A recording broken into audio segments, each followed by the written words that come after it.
Pierre de Ronsard était un poète du XVIe siècle. Ce poème, Amour mutu, est une pièce de son recueil, Les Amours. Il était un poète vraiment fameux et il s'appelait Prince des poètes et Poète des princes. Il a écrit ce poème pour sa copine Cassandra.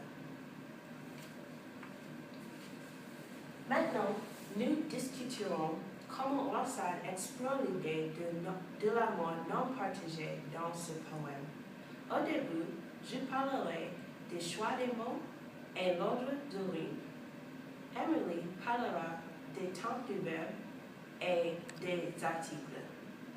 Et puis, Jennifer parlera de l'allitération et de l'assonance. Maintenant, je vais parler de assonance.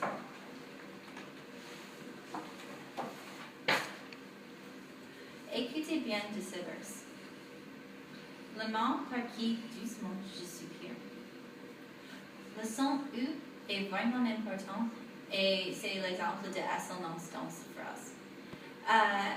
Le son U a fait avec le derrière de la bouche et il crée un son qui est vraiment calme et doux. Je pense il est fantastique que Ronsard a créé ce niveau de l'intimité avec le lecteur et le sujet lyrique parce qu'il emploie le sens de vue et lui pour comprendre le poème. Le son U est aussi vraiment charmant et il monte et peut-être il emploie ce son pour montrer la longueur du sujet lyrique pour sa femme.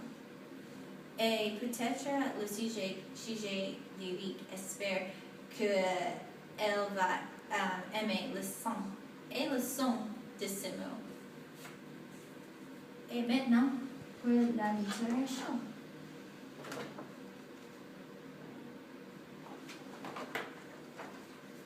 Écoutez bien de ce quatrain. Amour mutu, ainsi je ne veux dire, le plaisamment que c'est mais de mourir.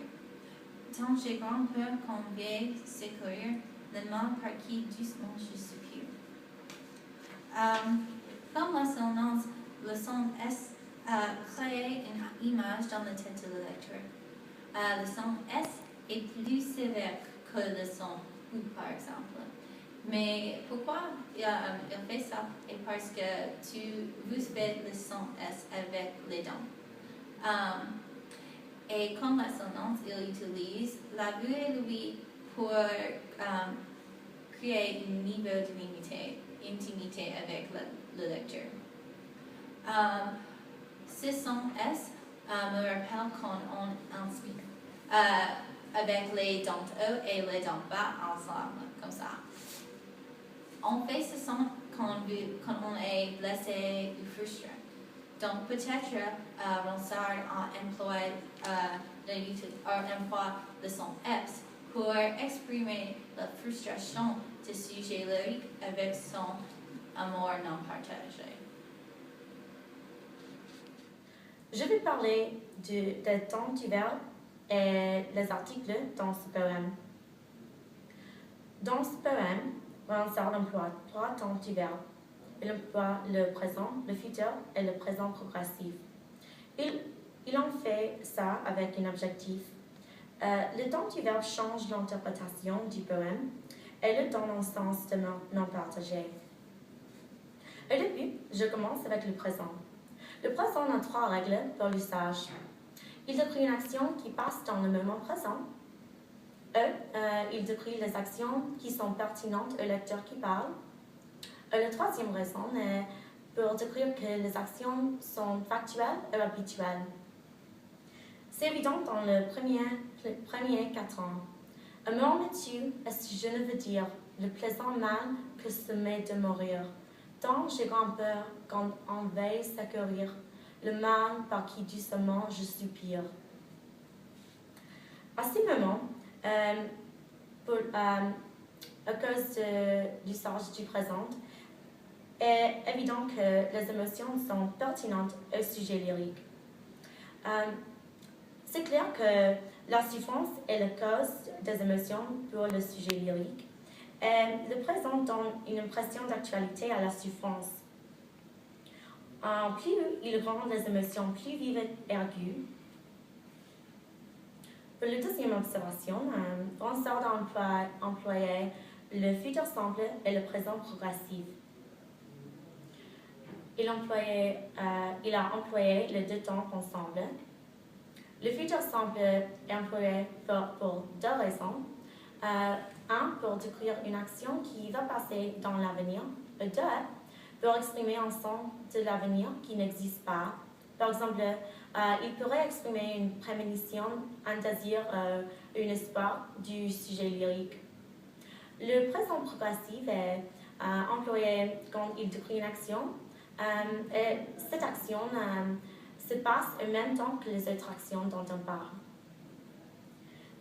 Dans ce cas, dans ce poème, Ronsard emploie les deux temps ensemble dans le premier et deuxième tercet. Il a introduit les événements avec le futur simple, mais il continue à décrire les événements avec le présent progressif.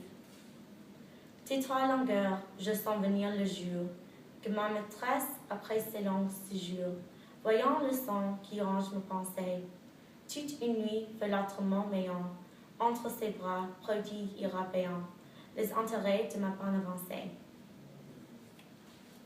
Ronsard décrit les actions avec le deux temps ensemble pour exprimer que les actions n'existent forcément pas, mais ils sont encore pertinentes au sujet lyrique. Dans ce cas, il a employé le futur simple pour la deuxième raison, pour exprimer un sens de l'avenir qui n'existe pas. Dans le futur, les événements ne sont pas certains, mais selon règle 2, l'usage du futur est employé pour introduire les événements et exprimer un désir ou un fantasme du sujet lyrique. Alors, je vais parler des articles. L'idée dans ce poème est que Ronsard emploie le pronom possessif au lieu des articles. La majorité des noms ont le pronom possessif, ils n'ont pas les articles. Ça souligne le fait que toutes les émotions, tous les noms, les objets, les émotions appartiennent au sujet lyrique.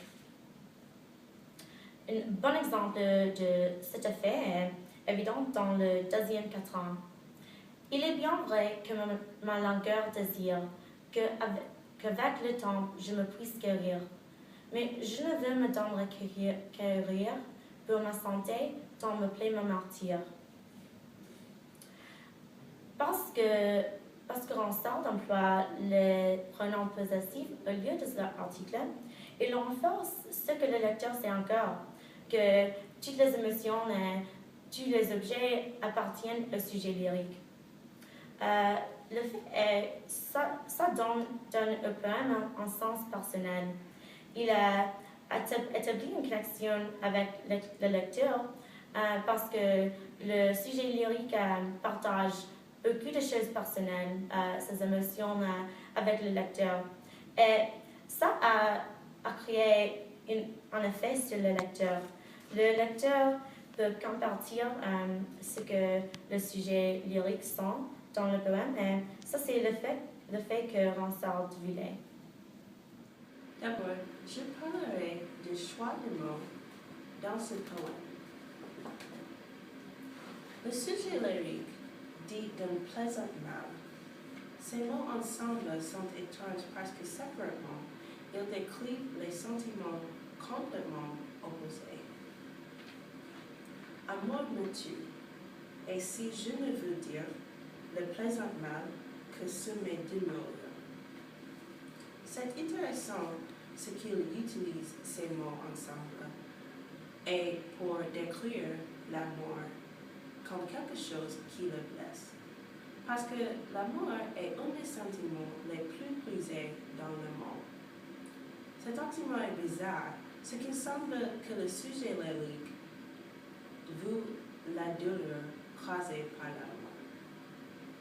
Mais on voit ce qu'il assume, que sa souffrance passera et sa maîtresse lui rendra son amour. Il dit qu'elle verra sa souffrance et elle le payera du temps passé entre ses bras. Cette réciprocité est la rémunération et la consolation pour le temps dans ce qu'il souffre.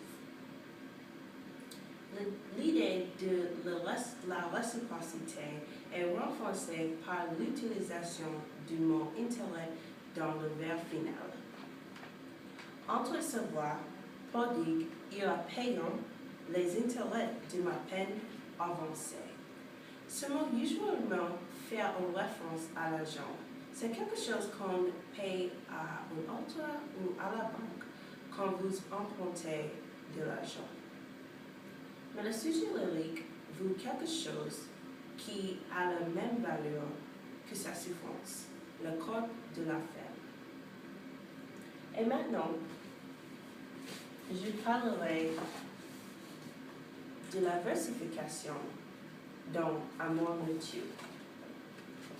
Ce poème a écrit dans le style du sonnet. Ils sont 2 quatrains suivis par 2 tercets. Ronsard utilise les décasyllabes tout au long du poème, alors tous les vers ont la même longueur. Aussi, dans chaque quatrain, tous les mots finaux riment, mais dans les tercets, l'ordre de rime est un peu différent. Les mots finaux du premier et du deuxième vers riment, mais les mots finaux des troisième vers ne riment pas. Les mots finaux des troisième vers riment avec chaque autre.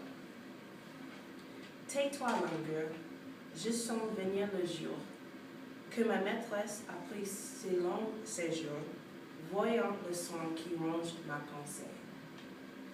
Toute nuit, folâtrement, maillant, entre ses bras prodigue ira payant les intérêts de ma peine avancée.